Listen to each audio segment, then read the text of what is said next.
Bienvenidas y bienvenidos al podcast de Conectadas, donde amplificamos las voces de mujeres en telecomunicaciones, TIC y el entorno digital.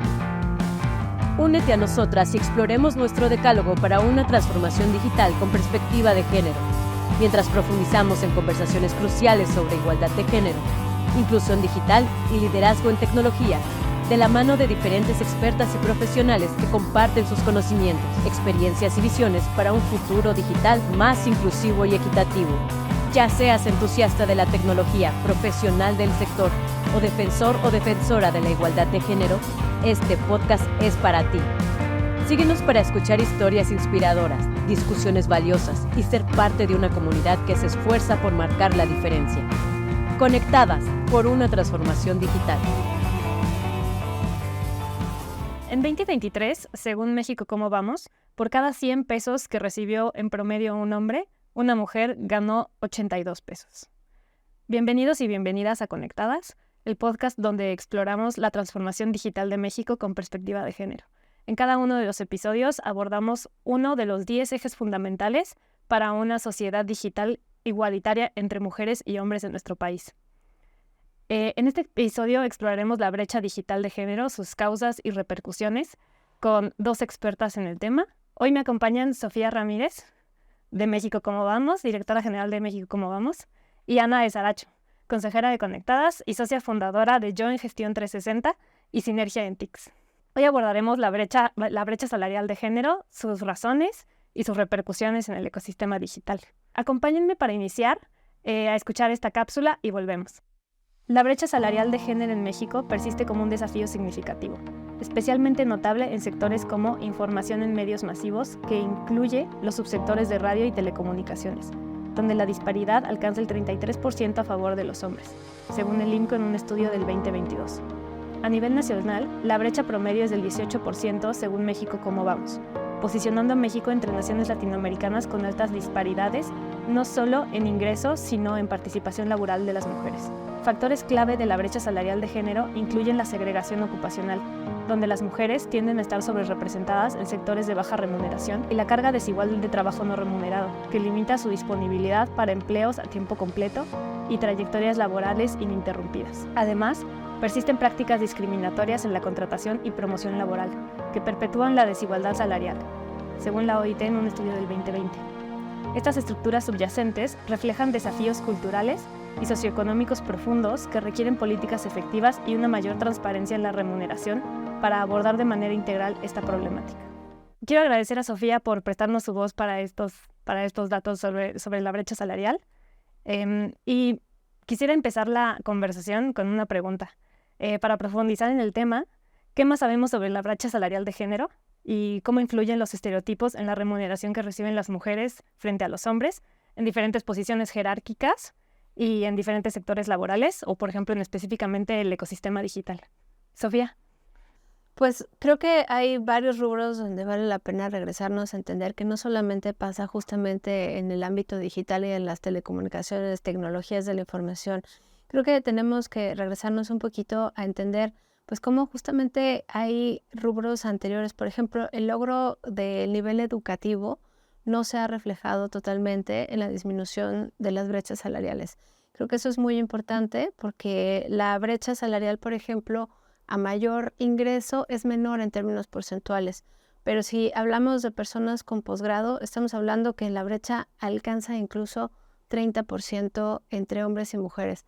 Y esto platicábamos un poco al comienzo de la conversación fuera del aire, Ana, Jimena y yo, justamente de cómo a lo largo de la vida, pues las mujeres generalmente estamos más preparadas, más dispuestas a aprender más dispuestas a un montón de cosas, y a la mera hora eso no se traduce en mayores ingresos. Las brechas prevalecen por ámbitos distintos y ajenos. Creo que hay otros dos rubros, por ejemplo, que vale la pena destacar, que es la trayectoria y la acumulación de años. No es necesariamente el caso de Ana, claramente, pero muchas mujeres optan por cambiar de trabajo o hacer una pausa en su vida profesional o laboral para poder atender labores de crianza y de cuidados dentro del hogar. Entonces, eso hace que pues tu carrera se vea interrumpida de manera muy clara, y al momento que tú tengas que justificar qué hiciste estos 2 años, pues la respuesta va a ser, pues fui mamá, ¿no? Pero va a ser difícil que dentro del trabajo eso se considere un trabajo o haya habido experiencia por medio. Y la otra cosa es, obviamente, pues los contextos en los cuales la libertad es relativa. Digamos que un puesto cada vez más alto dentro de la escalera corporativa puede representar menos gestión de tu tiempo, y esa falta de flexibilidad hace que muchas veces pues te mantenga, digamos, tomando decisiones que en el margen acaben impactando, digamos, tu capacidad de seguir creciendo y por lo tanto tu ingreso en el largo plazo, ¿no? Entonces yo me quedaría con esas 3 ideas. Creo que en este momento podemos empezar una conversación porque además Ana tiene una experiencia brutal justamente en este aspecto. Muchas gracias, Ana. ¿Tú qué opinas de esto? Pues mira, yo lo que quiero decir es que creo que hay un tema sociocultural de fondo, de raíz, sistémico en este país y en muchos. No lo voy a dejar solo en México, pero en este país lo hay. De que las mujeres, pues el puesto de las mujeres no está en los trabajos, ¿no? En la profesionalidad y en la parte remunerada. Y hoy sí está, pero está prestada como si fuera un favor. Como si esas llegadas de mujeres a invadir un espacio que no les correspondía, y lo pongo entre comillas claramente, fuera como un estoy agradecida porque me permitas formar parte de esto. ¿Y de qué nos habla? Pues de la falta de igualdad de oportunidades, ¿no? De no entender que tenemos los mismos derechos que los hombres para estar tanto en el espacio remunerado como en el no remunerado. Los hombres deberían de estar. Pero entonces creo que eso, pues ya desde ahí empezamos las mujeres con este chip de favor, de agradecer la oportunidad, de agradecer que se nos abran los espacios. Y por supuesto que desde ese lugar es difícil que puedas exigir la remuneración que te toca.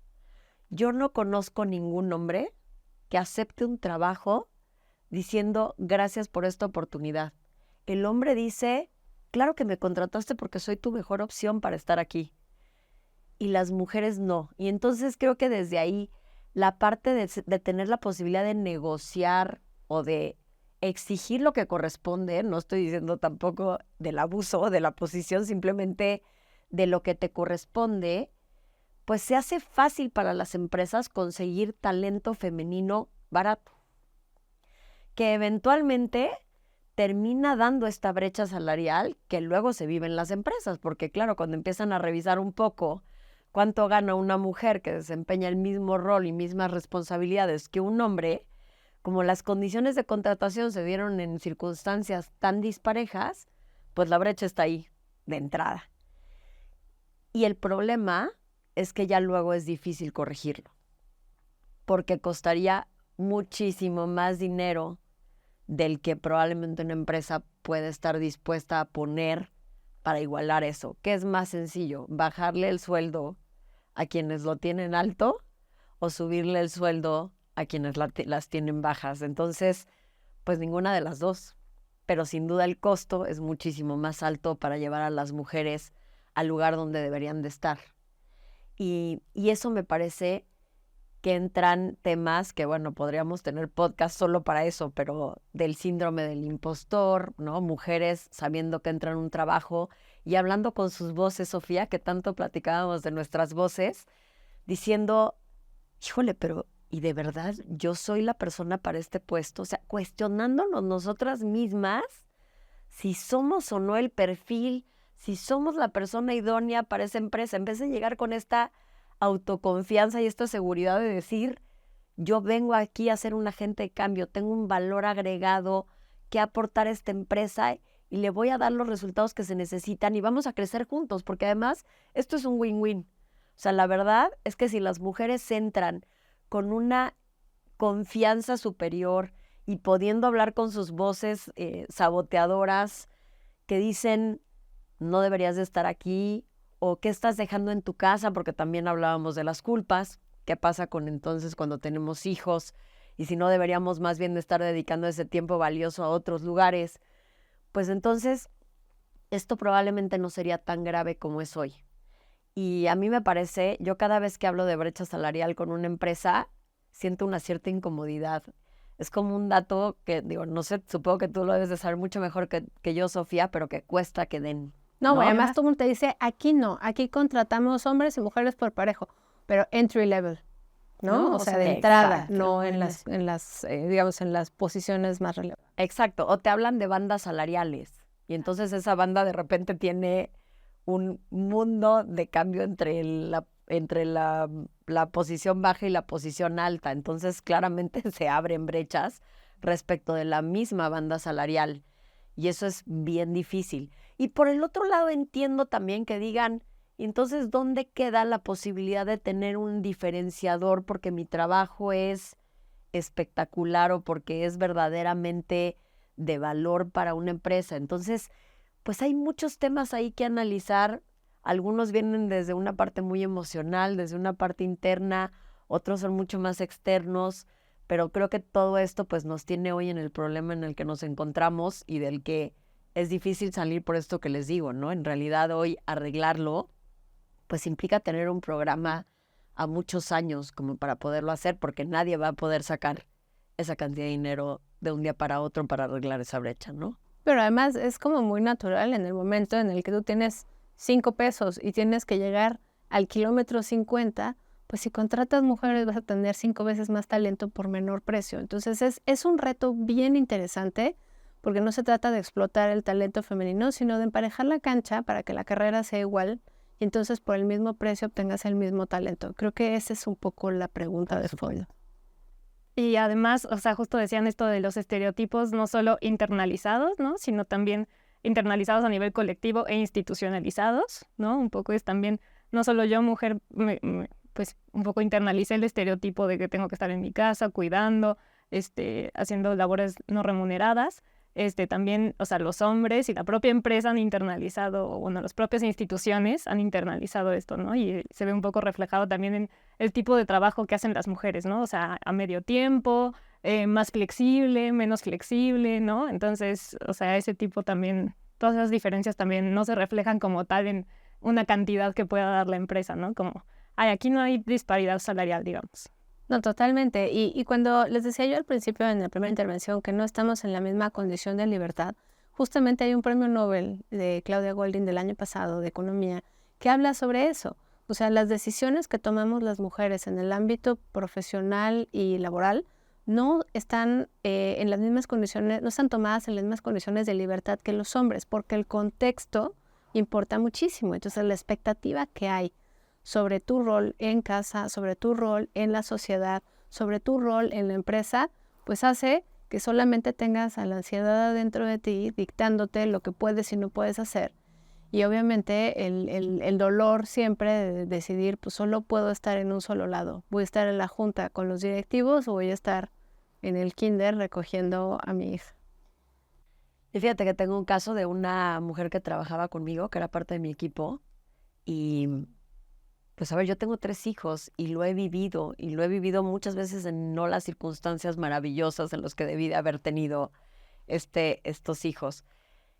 Y por lo mismo, pues me considero una jefa capaz de entender y de empatizar con la situación y además, pues siempre buscaría estar en un lugar que diera las condiciones. Pues esta mujer tiene a su hijo, regresa de su maternity leave y renuncia. Sin más. Y yo me acuerdo de haber dicho, ¿por qué lo haces? Tienes un talento importante y creo que puedes desarrollarte maravillosamente. Déjame acompañarte en este desarrollo, porque sí se puede. Yo soy el ejemplo de que se puede desarrollarse y tener 3 hijos. Sí se logra. Y lo que me dijo es que voy a querer condiciones, prefiero trabajar medio tiempo y para trabajar eso me va a costar más tener a gente que cuide a mis hijos y todos los costos involucrados en que haya alguien a que simplemente renuncie a mi propio sueldo y yo me convierta en esa persona que cuida hijos. Y la verdad es que no tuve más que decir, ¿no? Mujeres que me dicen, yo trabajo para poder trabajar, porque al final gran parte de ese sueldo se va, además, ¿a quién hace esas labores que tú no puedes hacer, no remuneradas? Que tienes que acabar remunerando a alguien para que las haga. Entonces ahí nos encontramos también con ese mundo. Pero parece que los hombres no son parte de esta conversación. ¿No? Ni la expectativa de que lo sean, además. O sea, también creo que parte del problema es que justamente no hay ninguna demanda por parte de la sociedad de que los hombres se involucren.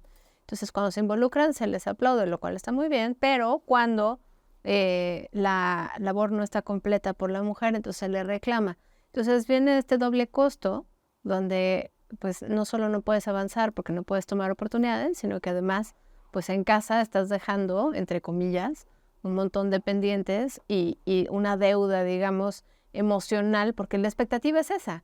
Si la expectativa fuera aquí todos parejos y papá y mamá están igualmente presentes, pues obviamente no habría esa deuda emocional que después, ¿no?, se reclama.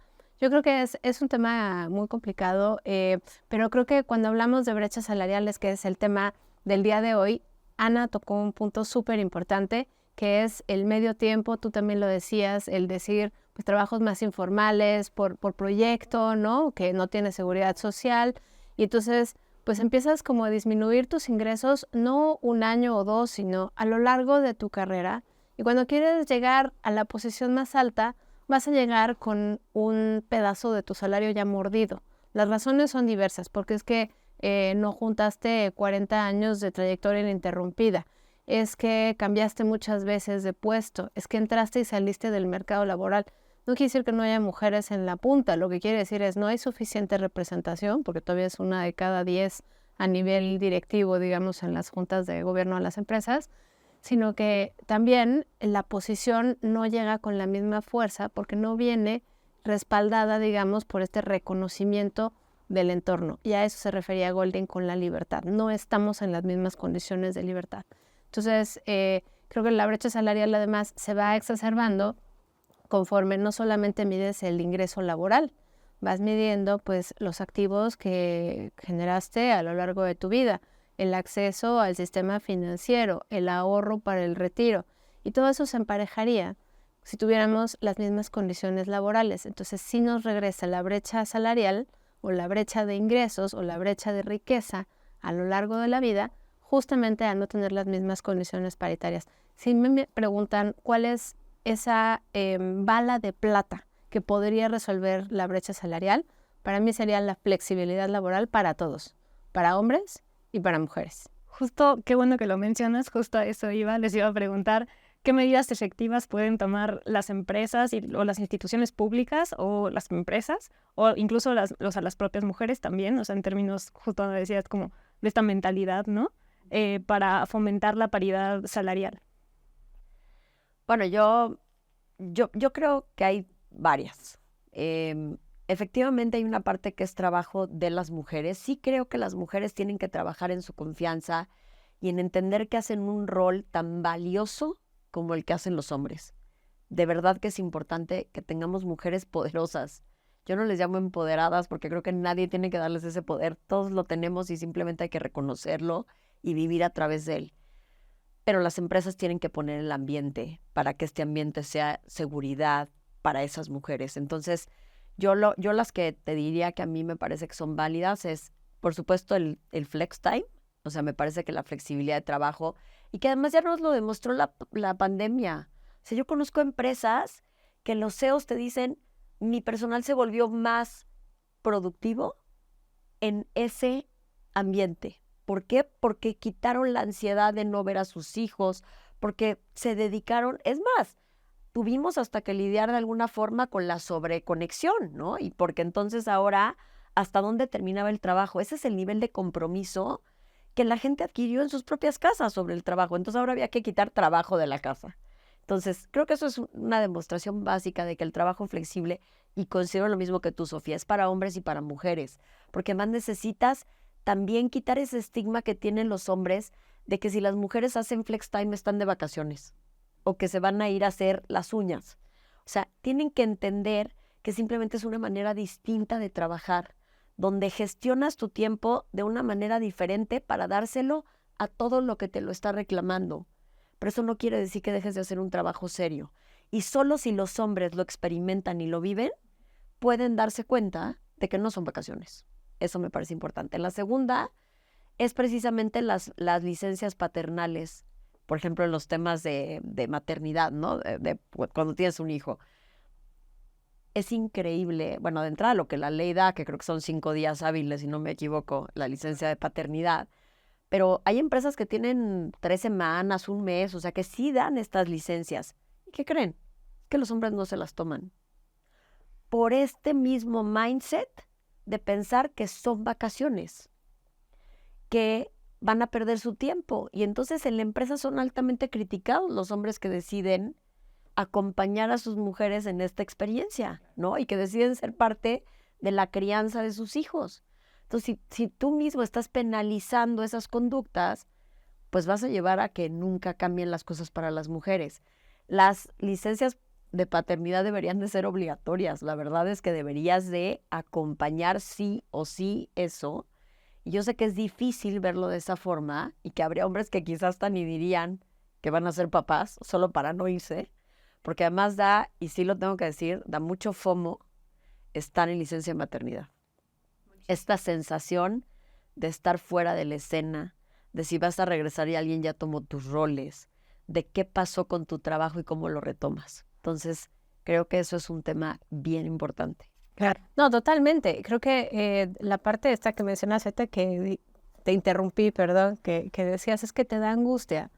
¿Qué está pasando mientras tú estás aquí cambiando pañales? Y la angustia también existencial de decir, ¿qué hice? ¿No? ¿Y ahora qué hice? ¿Por qué estoy aquí haciendo esto, que es bañar a un niño? Pero si estás en el trabajo y no lo estás bañando, vas a estar sufriendo igual. Entonces, creo que hay una parte donde sí hay que compaginar trabajo con vida personal, porque además es la única manera en la cual vamos a hacer una sociedad, pues, de mayor bienestar, ¿no? Podemos tener todos los servicios hacia el tiro, pero si no tenemos este balance vida personal, vida profesional o empleo, porque hay carreras que no son profesionales, empleos, pues no se va a lograr. Yo me quedaría con 5, Jimena, respondiendo a tu pregunta. 5 acciones que podría hacer pues el empleador, la empresa, el corporativo.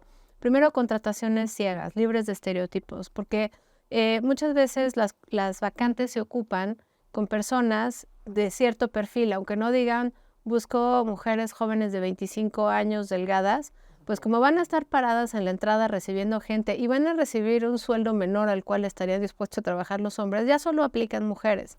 Entonces creo que en el ámbito de las tecnologías pasa muy frecuentemente también con el tema de los sueldos de entrada. Aplican en varias posiciones para subdirecciones, para niveles de operación, no para la jefatura de departamento, no para la dirección, justamente por la oferta del sueldo. Entonces yo diría contrataciones ciegas, mayor o mejor currículum tiene que traducirse en mejor oportunidad y obviamente eso también se traduce en beneficios para la empresa porque entre otras cosas lo platicábamos afuera. Tú tienes interés en que las cosas salgan bien y en la primera dáselos a una persona ocupada y nadie más ocupada que una mamá que necesita salirse a las 6 porque tiene que ir a recoger a los niños. Entonces creo que esa es la primera, contrataciones ciegas. Segunda, flexibilidad, ya lo mencionaba Ana. La flexibilidad laboral resuelve un problema que es muy evidente cuando lo nombras, que se llama piso pegajoso. Tú no vas a aceptar la promoción o tú no vas a aplicar para cierto puesto porque tienes ya muy establecidos tus roles y tus horarios y si le mueves tantito se te va a descuadrar la agenda y entonces voy a tener que pagarle a alguien para que recoja a mis hijos y no me alcanza con lo que gano. Toda esta historia que ya nos contó Ana, o sea, el piso pegajoso se resuelve justamente con la flexibilidad laboral. Número 3 es la visibilidad y la representación. O sea, yo creo que las acciones afirmativas son un dolor de cabeza para empresas y gobierno. A nadie nos gustan las cuotas porque si eres mujer dices no quiero llegar ahí por cuota, quiero llegar ahí porque me lo merezco. Pero las cuotas no son esa cosa dañina. O sea, los hombres también lo ven como las cuotas son, claro, van a contratarla porque es mujer. Entonces, yo creo que las cuotas son una manera de emparejar justamente ese piso y que nos permite también ir rompiendo el techo de cristal, porque ahorita ya lo platicábamos, hay 1 de cada 10 mujeres en posiciones directivas, pues eso es, pues qué bueno por ella y qué bueno por la empresa, pero la representación de una población adulta del 53-54% no está allí. Número 4, yo diría que son entornos laborales más amables con la compaginación de la maternidad. No solo es la flexibilidad, es que no haya sanción social por ser madre, ¿no? Esa es una parte que sí entra en la cultura corporativa. Y finalmente el ejemplo de la directiva, que sería la número 5, que justamente es lo que está diciendo Ana, que sea a fuerzas, pero nada puede ser a fuerzas para el director general. Si el director general no se toma los 5 días de licencia de paternidad, no se los va a tomar su equipo inmediato y no se lo van a tomar los mandos medios. Y entonces, aunque esté en el papel, pues quien se lo tome va a ser mal visto. Y quien no se lo tome, pues está haciendo lo mismo que el líder, ¿no? O sea, ahora sí que sigue al líder. Entonces yo creo que el ejemplo importa muchísimo y con esas 5 acciones yo creo que podríamos ir cambiando de manera muy importante pues la manera en la cual nos relacionamos entre nosotros en el ámbito laboral, que se traduce de manera directa pues en una cancha más pareja en el presente, pero también en el futuro. Ya en otro episodio platicaremos de las pensiones y la falta de acceso al ahorro para el retiro de las mujeres, que al final deviene de esto, de las brechas salariales y de las brechas de ingreso que se van generando a lo largo de la vida. Pues muchas gracias por todo, pero por sus opiniones y también las medidas que destacan. Yo creo que también la transparencia salarial y por ejemplo, prohibir prácticas que se han probado pues dañinas para esto, ¿no? Como de esto de CVs ciegos, pero también como exigir, bueno, que te digan sus remuneraciones pasadas, ¿no? Que básicamente es como, pues si te han pagado poco, te vamos a seguir pagando poco, ¿no? Y pues me gustaría pedirles algunas conclusiones rápido para cerrar el capítulo. Ana, por favor. Pues a ver, yo creo que claramente hay un tema sociocultural que hay que atacar y eso solo se hace con concientización y con ejemplo. Creo que lo dijiste muy bien, Sofía. Esto se barre de arriba para abajo. Todo lo que tiene que ver con estos temas tiene que venir de la directiva y no solo de un papel. Eso es básico. La segunda es esa parte de mujeres que se crean que están donde deben de estar o quizá no están donde deben de estar y deberían de estar aún más arriba y en mejores condiciones. Y creo que eso sí es una parte que yo invito muchísimo a las mujeres a trabajar, ¿no? A trabajar y a concientizarse del valor que aportan a la sociedad, a las empresas y a todos. En general creo que somos un elemento fundamental, como los hombres ya lo son, pero ellos lo tienen muy claro. Entonces creo que hay que poner ese segundo elemento. Y la tercera es que en la medida en que se pueda, sí también tratemos de incluir al hombre en la otra parte de la labor no remunerada. O sea, necesitamos dejar de aplaudir a un papá que esté en un chat de la escuela. Necesitamos dejar de pensar que nos hacen un favor cuidando a los niños mientras nosotros no podemos estar. Son parte de la crianza de nuestros hijos. Y yo a veces me pregunto, ¿no me gustaría que mis hijos tuvieran más memorias de más temas con su papá? Muchas más. Yo veo las generaciones de atrás y veo que lo que dicen de sus padres es, mi papá trabajaba todo el día y llegaba en la noche a regañar, que creo que no estamos en esa generación, pero si seguimos pensando que solo el padre es proveedor o que ese es el rol fundamental, ese es el recuerdo que dejamos en las generaciones nuevas de los hombres. Y creo que podrían tener un recuerdo mucho más cercanos de padres, mucho más cercanos y cerca de la crianza. Entonces, eso ya es lo que me quedaría. Es un mundo que cambia muy rápido. O sea, para hombres y mujeres, las juventudes de hoy son las más educadas y son las que menores ingresos o menores ofertas en términos de ingresos reciben. Si a eso le sumas el sexo, pues obviamente las mujeres ganan menos. Pero además hay otra parte que me parece muy importante y con esto las dejo con la idea, es que las mamás necesitan trabajar. O sea, las mamás sí necesitan trabajar, pero muchas veces las restricciones de tiempo hacen que los trabajos que ocupemos sean de menor calidad o de menores prestaciones. Entonces, todos tenemos madre. Yo creo que todas tenemos algún tipo de referente en ese rubro. Yo pues creo que el aporte que dejaría sería justamente vamos a darle esas oportunidades a las mujeres que son madres y a las mujeres que son madres que nos escuchan, que se den ellas mismas la oportunidad de intentar compaginar estos dos roles. Y como dice Ana, hay muchas personas alrededor cuando nace un bebé. A veces no es el papá, a veces es la abuela, a veces es la vecina. Aprovechemos ese contexto porque lo que importa es que todos estén, todas estén en su mejor versión, para cuidar al niño, para sobrevivir, para vivir bien, para tener un ingreso decente. Entonces, creo que la culpa es algo que tendríamos que eliminar de la ecuación, simplemente ver cómo resolvemos, porque tener un bebé pues tampoco es tan sencillo, ¿no? Entonces necesitamos de la flexibilidad del entorno. Pues muchas gracias a las dos. Yo creo que estas medidas aplican no solo a cuando hay un bebé, sino también a labores no remuneradas, no labores domésticas y también labores de cuidados de otros familiares, ¿no? Como personas discapacitadas, abuelos, o sea, ¿no? Entonces es como la domesticidad, ¿no? En general, no solo cuando hay un déjame bebé. decir algo muy rápido. También de las mujeres que deciden no ser mamás. A mí me han criticado porque siempre hablo de quienes son mamás y no es cierto. Tienen derecho a una vida de la clase que quieran. Tienes que tener vida personal, lo que sea para ti. Y ese balance debe de existir en todos los casos y las mujeres no se deben de sentir mal porque no quieran ser mamás y quieran dedicar ese tiempo a otra cosa también. Sí, completamente de acuerdo. acuerdo. Pues muchas gracias Ana, Sofía, muchas gracias por escucharnos y los invito a que nos sigan en nuestros próximos episodios, que sigan nuestras redes sociales y que visiten nuestra página www.conectadas.org. Muchas gracias. Gracias por acompañarnos. Te esperamos en nuestro próximo episodio. Mujeres por más mujeres, conectadas por una transformación digital.